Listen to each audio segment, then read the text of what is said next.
Berdasarkan dari rilis hasil sementara real count KPU, paslon nomor urut 2 yakni Prabowo Gibran hingga detik ini masih menempati posisi teratas dengan persentase perolehan suara sebesar 57,41%. Sontak saja hal ini membuat para pendukung Prabowo Gibran semakin optimis untuk menyambut perayaan kemenangan Prabowo Gibran pada Pilpres tahun ini. Bahkan saking optimisnya di hadapan para pendukungnya, Prabowo membocorkan kriteria para menteri yang kelak akan direkrut olehnya. Dalam pidatonya itu, Prabowo menegaskan bahwa ia kelak akan memilih para menteri yang berkompeten di masing-masing bidangnya.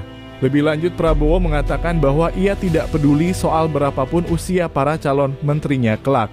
Yang terpenting adalah mereka memiliki keahlian baik itu secara teoritis maupun praktis. Sontak saja ucapan Prabowo ini pun menyita perhatian dari para pengamat politik dan militer. Para kalangan pengamat menilai bahwa jika Prabowo resmi menang dan menjabat sebagai presiden, maka ada beberapa jabatan di kementerian yang kelak akan diperebutkan oleh para koalisinya. Jabatan kementerian tersebut yaitu Menhan, Mendagri, dan Menko Polhukam.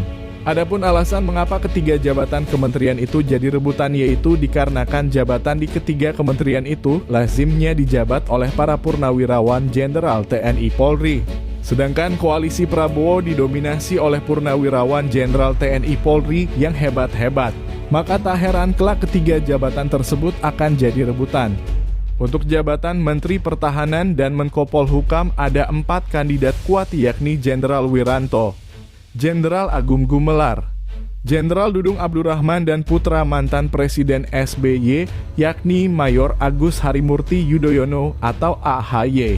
Meskipun bukan purnawirawan jenderal namun AHY memiliki potensi kuat untuk jabatan kementerian tersebut mengingat ada SBY di belakang AHY.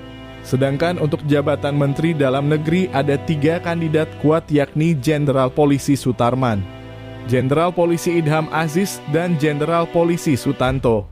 Yang mana ketiga purnawirawan jenderal tersebut merupakan mantan Kapolri. Bagaimana menurut pendapat kalian Lur terkait dengan hal ini?